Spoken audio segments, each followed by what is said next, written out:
Okay, guys, welcome to another episode of Let's Think About It. Today we have a guest and a coworker. Actually, we work at the same brokerage. Welcome, Alex. Thank you for taking the time today, sir, for doing this with us. Thanks for having me. I know you're busy with real estate and a baby and life happening overall, Yeah. right? So why don't you introduce yourself very briefly? Sure. My name's Alex Dunbar. I have been in the business for 6 years. Real broker, same as you guys. Yes, sir. Just had a baby, almost 4 months old. So that's How's that going? really good, honestly. Good. Very lucky. Everyone talks about sleep. Boy, girl? Girl. Girl. Good, man. It's funny. We definitely thought it was going to be a boy, and we're kind of hoping for a boy. And now I'm so happy it's a girl, which is just, I don't know. It's interesting. Beautiful. It I have a girl completely- too, so Yeah. they're always daddy's girls, right? So you get more 100%. love Yeah. for sure. Going back to you've been in the business for about 6 years. Yeah. Tell us a little bit about your journey, like what made you come into this What was business? the purpose behind the switch? Where did you switch? Which industry did you switch from? Yeah. Let's talk about. I'll try and keep it short, but It's your show, man. You can Yeah. make it brief, make it longer. I no, know. no problem. I'm good at rambling, but anyways, I grew up playing a bunch of sports. Kind of wanted to pursue something, not professionally. I was always pretty realistic, but get a scholarship or something like that. Didn't know if I wanted to do soccer or baseball. Long story short, ended up going to Douglas College to play soccer, where I got into kinesiology. Nice. Originally wanted to kind of pursue physiotherapy. I think a lot of people coming up through That's awesome. high school hear about, physio makes quite a bit of money, and then you Right. realize that you need like straight A lot A's. of There's experience, very yeah. few schools that actually do it, and it's super competitive. It's actually very hard to get in, from what I heard. Very difficult, yeah. Yeah. There's, I think, don't quote me on this, but UBC has their program, of course, and then Ontario has one. Right. I don't remember the numbers. It was like 40 Like get it's in very a year. similar to like how a lawyer gets into a law school. It's like the To some extent, yeah. I would think prereqs are pretty high. I'm not going to put them in the same category. Right. But yeah, there's kind of two schools from my understanding, one in Ontario that takes a little bit more. Realized, well, number one, I didn't want to do that. Just kind of what you hear about. And obviously you get into the field and you kind of learn a bit Right. more. And when I transferred over to SFU, I really got into sciences. And then I realized I wanted to go into exercise physiology. It's Right. more science-based, data-based. And that's where I think I'm pretty analytical and kind of transferred that into real estate. But long story short, I was going through that process, and just at one point in time, well, actually what it was is when I was in university, I just had my blinders on. It was like, hey, Right. this is what I'm going to do. Right. I'm going to work as hard as I Focused. can. And I didn't even look outside of Anything what I else, was right? currently doing. Yeah, I didn't Right. even allow myself to see other opportunities. And I had a gap year. It was my bad, actually. I tried to apply for UBC, didn't realize that I had actually applied for the following year. Gotcha. Oh, fair enough. So you got an extra year basically. Just Yeah, fair enough. exactly. And then I ended up working for the city of Surrey, just pretty good, like summertime gig, kind of extended into the next year. And during that period of time, I got really into like personal development and business. Right. Okay. Because my mom was in the business before. She had asked me to, do you want to be a realtor? And I always said, hey, She's a realtor? yes. Oh, that's awesome. She's taking the year off. I don't know if she's going to come back or not, but She's yeah. also with Real Broker.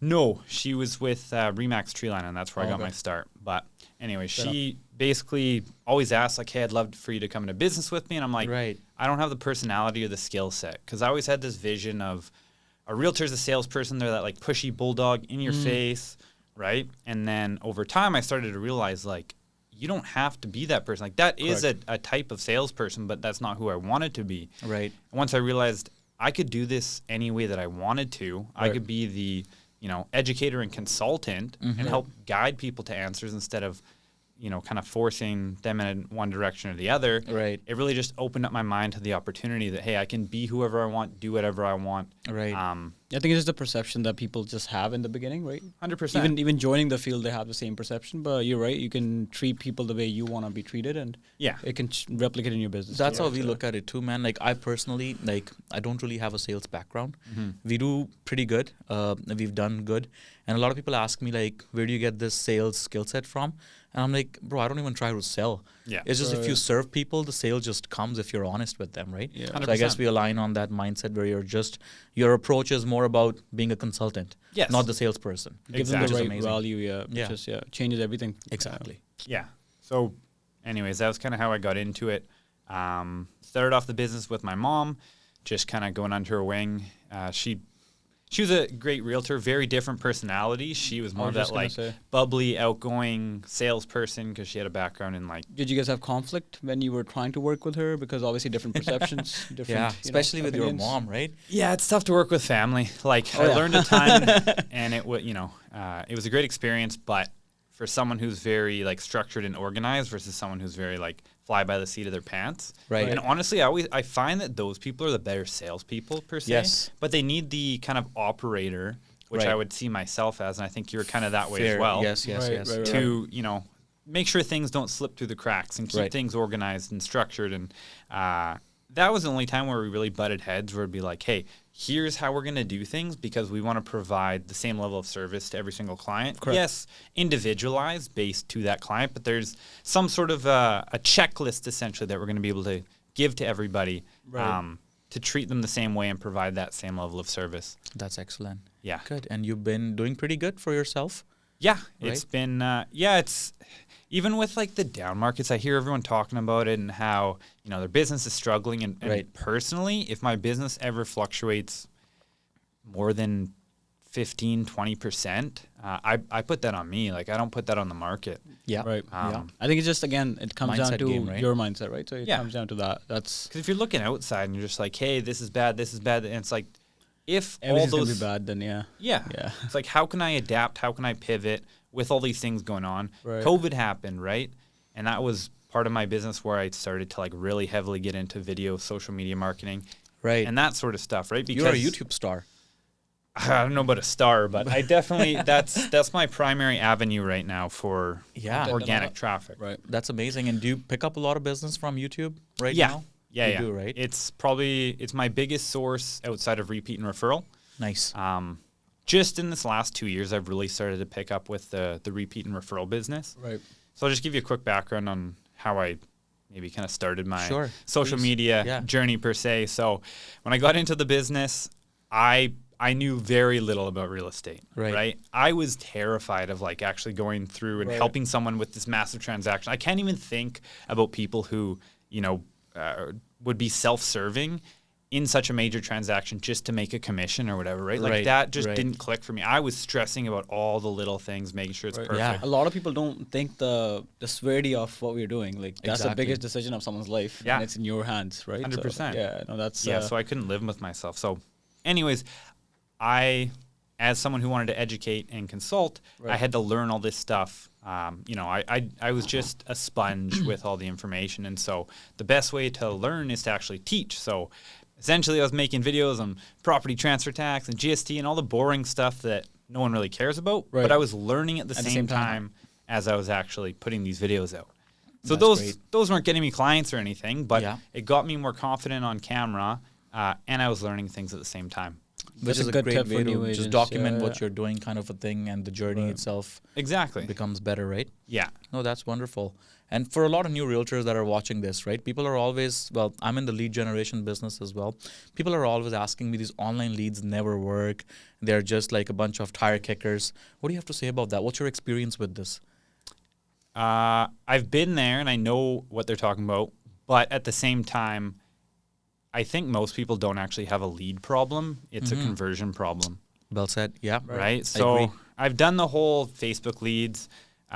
It sucks. It got me more comfortable just like making the phone calls and Right. being able to essentially talk to anybody, regardless of it's in my Yes. market or not. Yeah. I don't enjoy that whatsoever, but I had to go through that experience to really figure out like what I liked. Again, just get better at having those conversations and kind of guiding people. And then I realized that if I started to make content myself, I Right. could actually attract the people that were most like me, thought like me, saw the value More I could inbound, provide. right? Exactly, right? And not that those are all these like crazy hot leads, but they're a step above somebody who clicks a home list of detached homes in Surrey under $1 million, which I Bait. think Just bait. right? everyone's Yeah. kind of done. And that's the problem, man. Like when I speak to realtors, and I do that on a daily basis, right? You're a top producer, so you understand that one thing that a lot of people don't, which is it's not a lead problem you have in your business, it's more of a conversion problem. You just don't know how to take the journey of somebody clicking on an ad to getting them inside a house. And a lot of us expect like immediate results, right? Yeah. Like you launch an ad and tomorrow you have 5 closings. Yeah. That's just never gonna happen. So for people that are watching this, like realtors that are newer, right? Do you have any piece of advice if they wanna go into the social media game before they do that? Is there anything you recommend them focusing on more? Pick one platform and Yeah. really learn it. And so I think that's the one part I missed about like my journey is I started with, Instagram and Facebook, kind of the same thing. Correct. Making videos there and just like really learning that over a 2-year period before I moved on to TikTok. And then TikTok was kind of the thing that I did. And yeah, I was able to repurpose it. But I really took the time, again, over that 1 to 2 years to really learn that platform and produce the content there instead of just really spreading myself thin across everything Right. and not getting any results. I made sure I was getting results in one before I moved on to the next. So and consistent in one avenue. Yeah. Fair enough. Just master one first and Right. then move on. Exactly. Right. And I've heard some really good feedback about the events that you host, about teaching other realtors on how to do this. If anybody wanted to learn from you, how do they reach out to you? I can give all my contact information. So Alex R. Dunbar is my Instagram handle. You can call me 604-314-5418 or alex@realestatehelp.com. Perfect, bro. Second question now about the content game. A lot of people say that realtors just dance on TikTok and not really sell homes, right? So you're somebody that actually does both. So like, how do you break down that perception from somebody that's wanting to learn social media to somebody that's already done it and actually producing deals from that? I had the same perception at first. Yeah. So when I started on TikTok, it was during COVID, and I had 2 accounts, one that was just for fun and one that was actually real estate based. And I actually made some educational stuff. And all of a sudden I had a video that Popped off.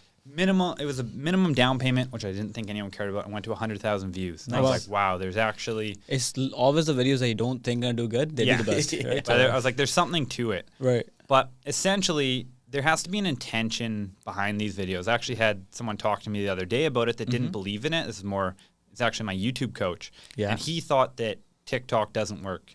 And he was talking to me and Connor, Right. who have done pretty well on TikTok and Yeah. actually generated a decent A amount lot of of business. business. Yeah, yeah. Right. And meanwhile, we know someone that I think she has like over 100,000 followers, like just crazy numbers, but has never done a deal from it. Fair enough. And so it's just the intention behind what you're putting out there. If it's, having the calls to action, putting out the content that's actually going to generate leads versus just being purely entertainment. Know your audience that you're Right. making the content for then, I Yeah. guess, right? Like Yeah. I have a video that's 2.2 million views.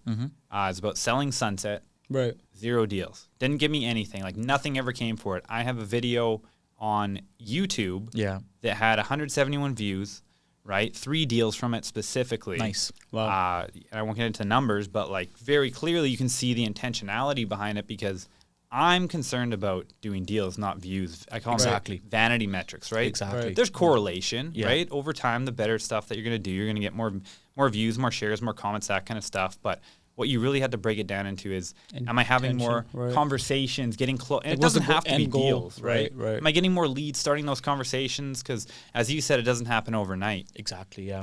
So- And I mean, the intention is like when you're starting to do this, I've always said that know the fundamentals first before you even get into social media. Right. And I think I made this one video, you commented on it too, that this is spot on. It was more like know how to talk to people about like what's going on in the market. Know the market, know the product, right? Have that knowledge.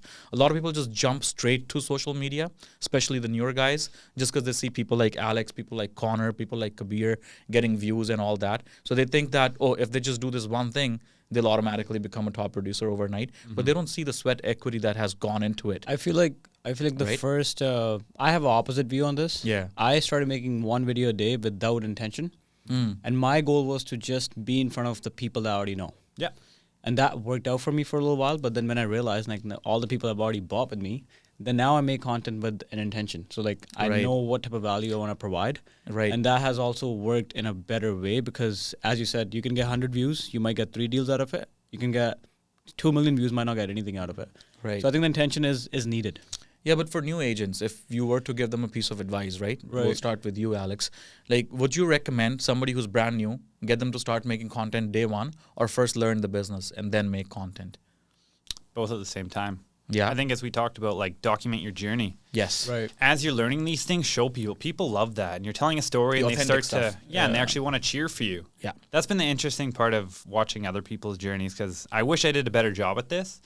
And I find myself invested in other people's That's journeys very from, good tip. from where they Right. started, right? And then Yeah. you can actually see what they're doing on a daily basis and like, hey, this is what I'm learning about today. Right, And people right. become more invested in your story and actually want to work with you and want to see you win. And it's like self-development too. Like you just said right now that you made videos with no intention, Right. and then you realized as you were doing Because it. everyone has seen Yeah. what I was doing and people Yeah. picked up on it. So now I'm just like, now I want to attract people, more people, new audience. Right. Right. So, because I've exhausted my old audience, right? So, Right. No, yeah. that's awesome. That's very good feedback for Yeah. people that are watching this. For new Um, agents, I feel like you're right. Yeah. They see something and they're like, okay, if it's working for them, it might work for me. Right. But the documentation thing is actually very smart.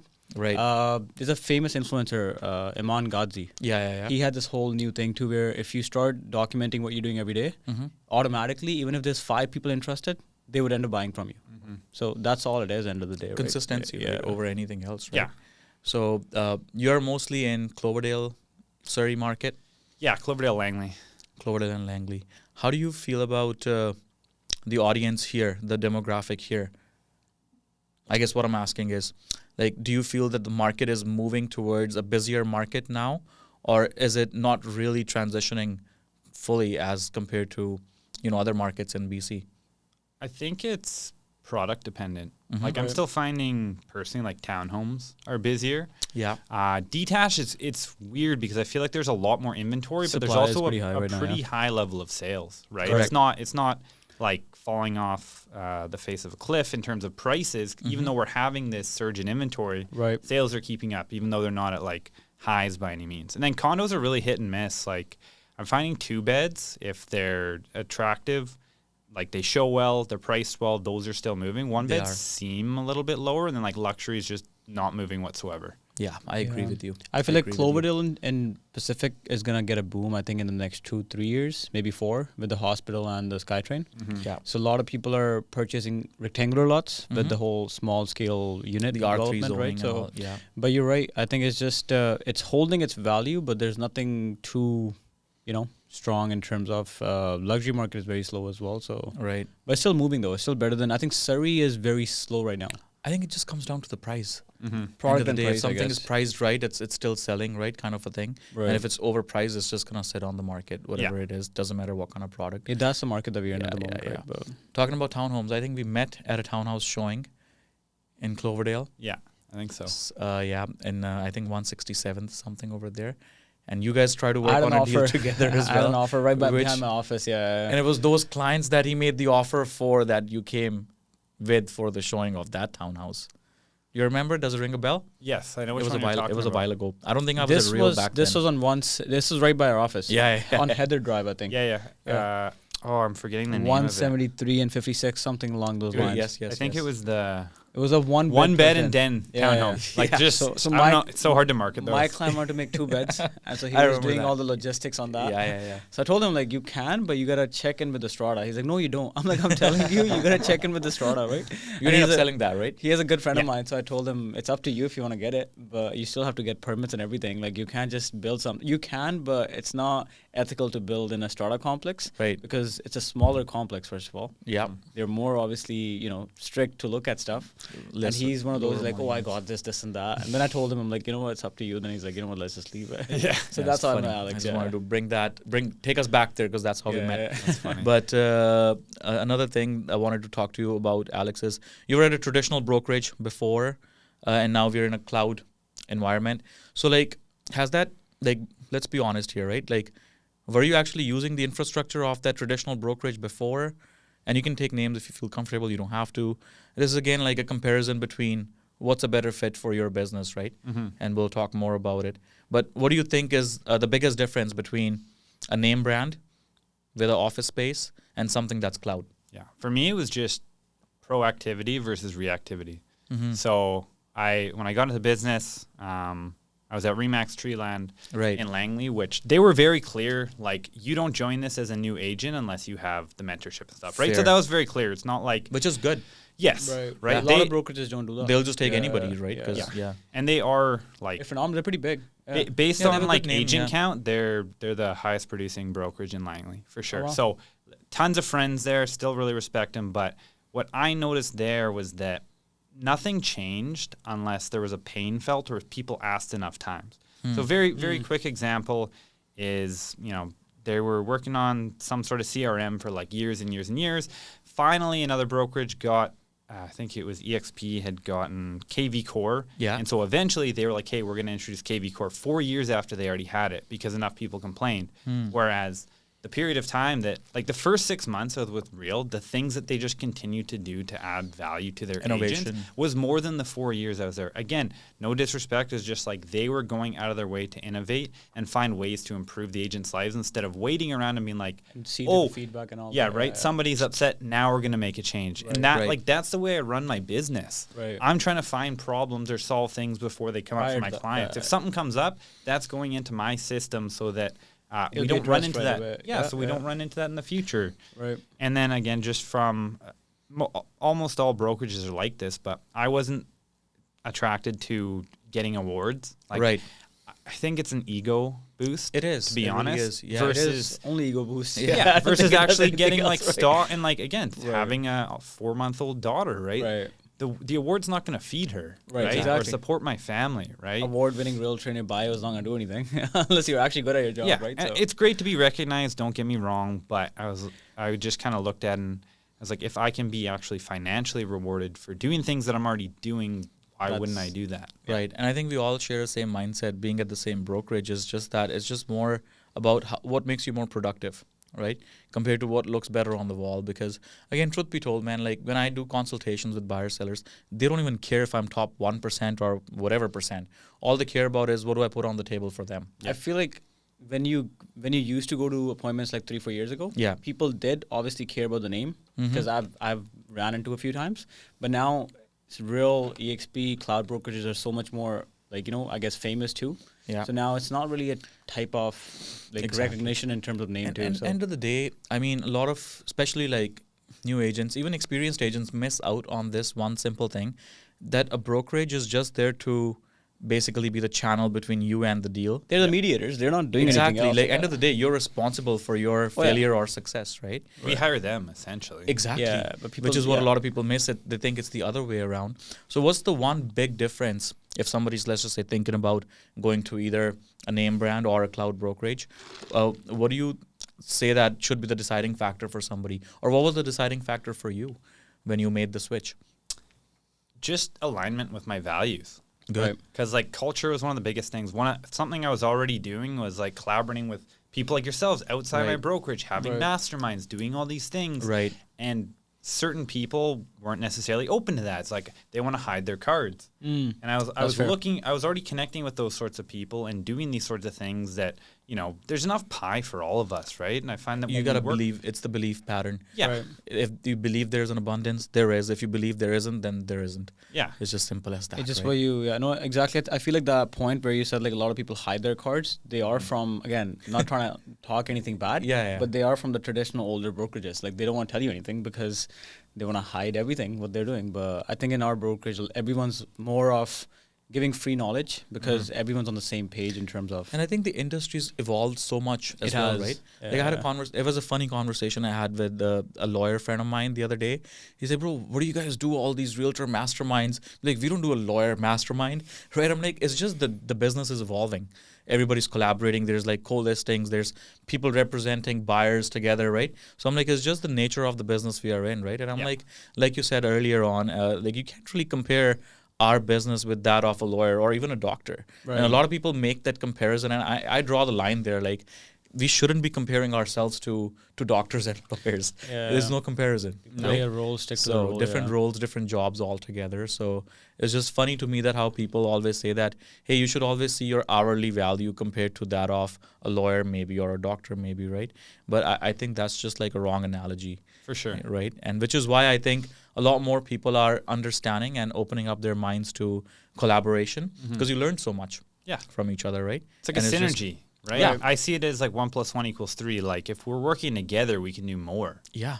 versus 100%. Yeah. if we kind of keep to ourselves, Right. there's just so much missed opportunity. Whereas, again, if you look at how much business is being done, the top 20%, what is it, Pareto principle, are doing like 80% of the business, and it's probably Right. even more shifted towards Probably now, the yeah. front end of it. And a lot of those people, I feel like I'm working with or helping, or we're helping each other. Right. And there's so much to learn, right? It doesn't matter if you're old school, new school, like I feel like that it is. I think our industry still struggles with. I feel like there's a lot of agents that have more experience. They take it as a, oh, don't say this to me because I know how this is done. So again, the analogy of looking at things differently is still not there in a lot of old school agents. Right. Because that thing is still there. Because a lot of It's the times, ego, right? when you it Yeah. is when our, like, for example, our newer agents, they're just scared to call older agents, and I'm like, Yeah. why are you guys not calling them?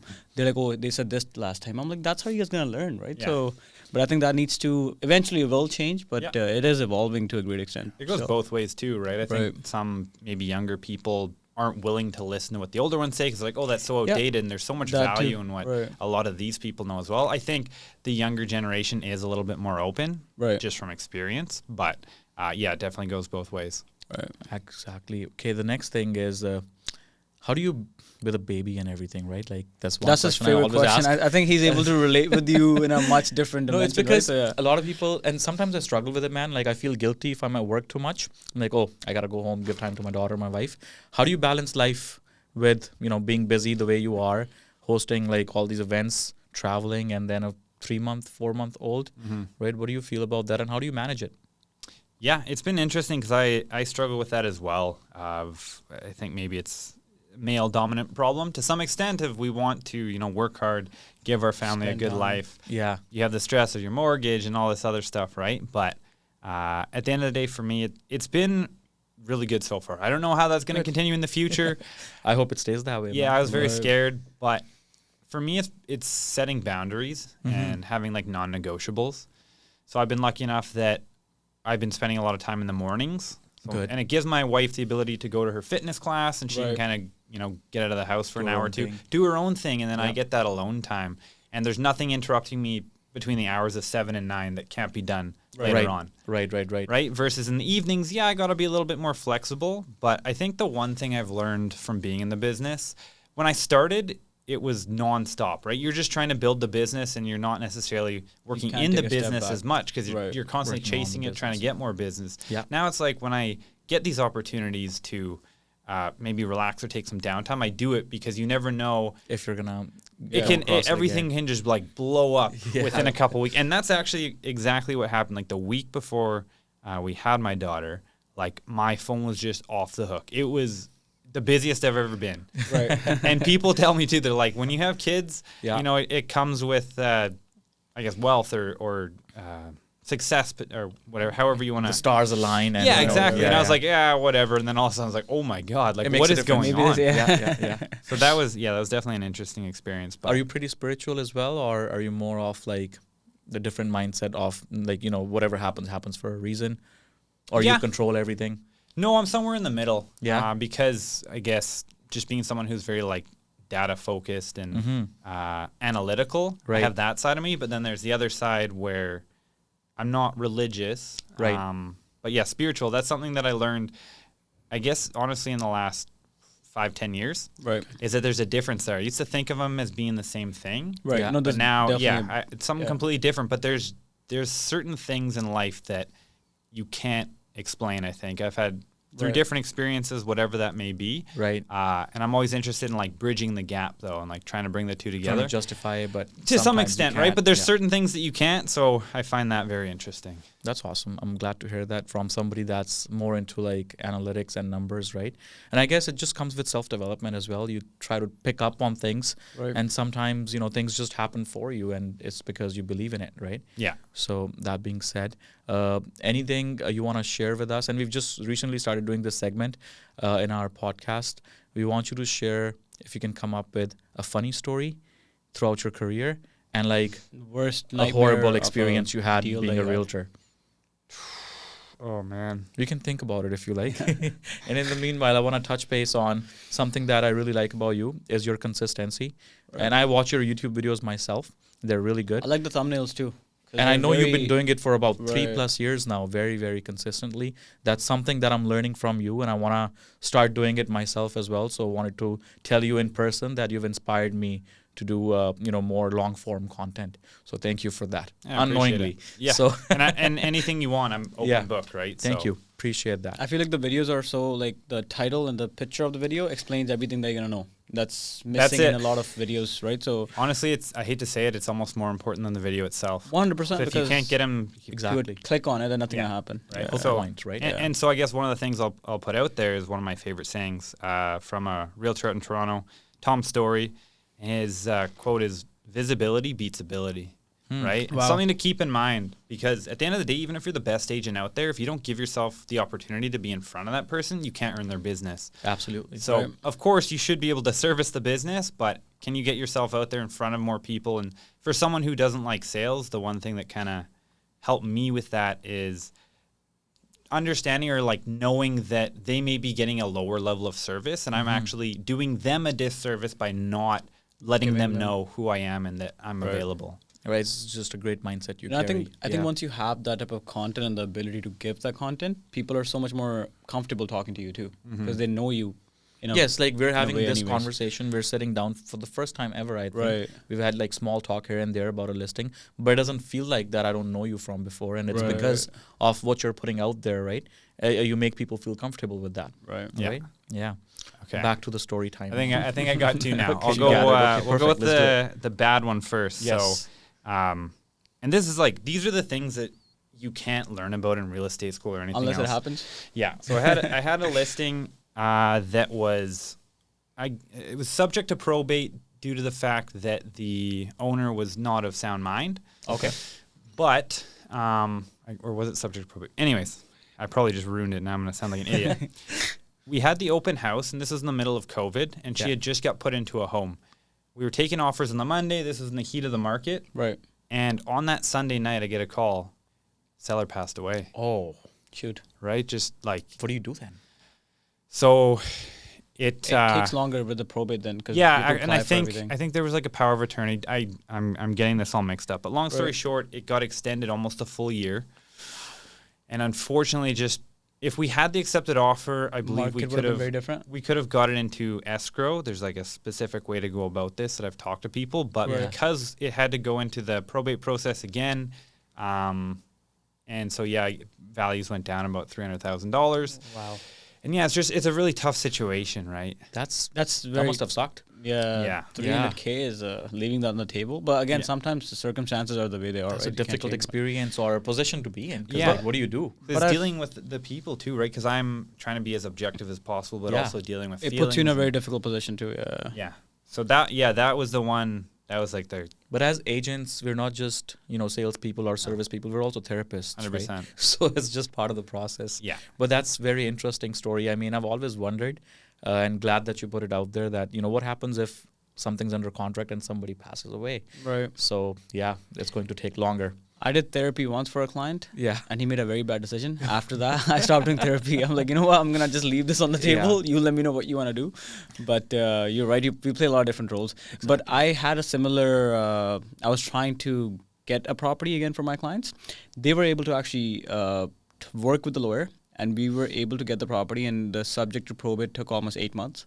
But they were able to get the price that we actually initially did. Oh, wow. So it was a similar situation. But I Yeah. feel like they have dealt with that previously as well, the sellers. So they were able to work something around Sticky it. situation though, right? It is Yeah. because there's so many emotions Exactly. involved, right? So you don't want to push anyone's boundaries at that given time.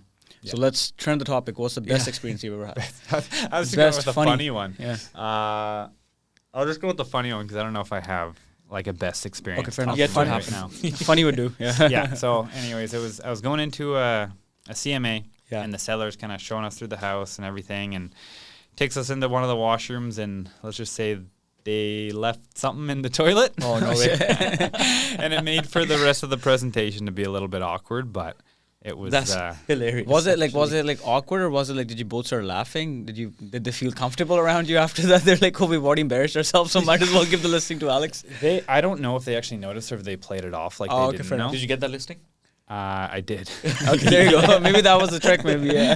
That's hilarious. That's Just like actually no one so else funny. can know this. Right. That's actually so funny. He puts in the contract too, right? Like whatever you saw Schedule A, Monday. yeah. Exactly. Never happened. That's awesome. Yeah. It is a field where we do see a lot of things, meet a lot of different type of people. So it is very, it's a great environment to be in. Everything, every day is different. Your story reminds me of one that I experienced myself. It was a house with a suite, a basement suite, and there was some noise coming from the suite as I was doing the showing. Upstairs was owner occupied, and my clients are like, "What's happening there, right?" And then the listing agent on the other side, "Oh, there's a plumber downstairs, and it's just some plumbing work happening." And it wasn't plumbing work, but it was just so awkward. But at the same time, it was funny. But yeah, things happen. We do come across a lot of these funny situations. So that's cool that you had that experience. I cannot imagine how embarrassing that must have been for you as well, right? And you're trying to like talk them out or trying to like Change the topic. massage the talk. Yeah. That's Because you want them to crazy. feel comfortable, right? As Exactly. soon as they don't feel comfortable, and Yeah, everything kind of just falls apart. funny. Okay, final thoughts before we wrap this up. Like I said, a lot of the audience that watches our podcast, there's a lot of newer agents. One piece of advice you have for them. It could be 2 or 3 as well. But Yeah, I'm going to go with a quote, I think, and it's what gets measured gets managed. And so what I mean by that is don't focus on all the outcomes. Mhm. The number of deals and that sort of thing is like what's under your control. Measure that on a daily basis. Because this is what I find, again, coming from a fitness background. It's like people are like, oh, I'm eating clean. Yeah. How do you define that? Are you washing your food, right? And that's why there's macros and these sorts of Right. things, right? Because then you can actually say, hey, now that I'm tracking these things, I'm tracking my activity, I'm tracking what I'm putting into my body. Now we can make adjustments. If you're not doing that, realistically, you're guessing, right? And again, you don't want to become this like crazy overanalyzing person. There's some sort of middle ground. But if you can at the end of the week say, reverse engineer everything. If you want to do 40 deals, let's say, Right. and Break it down. You understand that means I got to make 20 calls a day, which means 100 calls a week, and et cetera. But just break it down into the daily goals of I'm going to make 20 calls today. Right. I'm going to send these many emails. I'm going to make this many social media posts. Right. I think everyone gets so caught up in number of The deals end or goal. whatever. Because at the end of the day, we can do everything perfectly. For instance, a situation where the seller passes away, Yeah, what would you and do we then? don't get it done, right? Exactly. But I can be happy with everything that I did to put them in the best position possible, but we don't have control over the So end is it result. right to say that focus on the next step, not the 100 steps in front of you, and you'll 100%. eventually get Yeah. there, right? Whatever you have control over, just the Right. one thing Well, in that's front of awesome. you, not Yeah. the end goal. Yeah. That's very good. And I think that resonates with this one book that I read. It's called The One Thing, actually. It just says exactly that. The thesis of the book is just focus on what you can control today, right now, to make that segment of your life better. Yeah. And not like you want to do 100 deals end of the year. Okay, do the first one now. Yeah. And then the second, then the third, right? Don't worry about the 100 deals. They'll come. Yeah. So that's very good. I think that's very helpful. Yeah. Thanks for your time again, Alex. And I feel like we should do a part 2 about, just our experience at Real. I wanted to talk more about that, but I'm glad that we briefly touched based on that.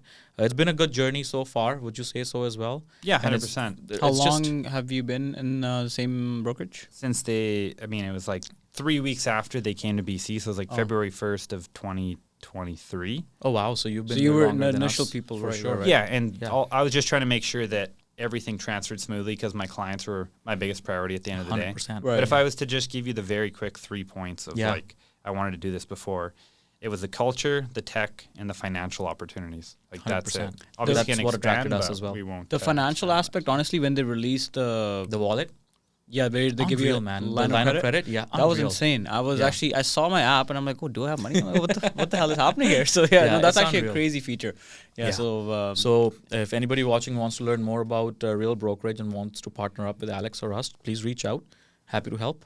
And with that, thank you, sir, for your time. appreciate the time. Really appreciate it. Thanks for having me. Yeah, It's you're great welcome. chatting. Okay.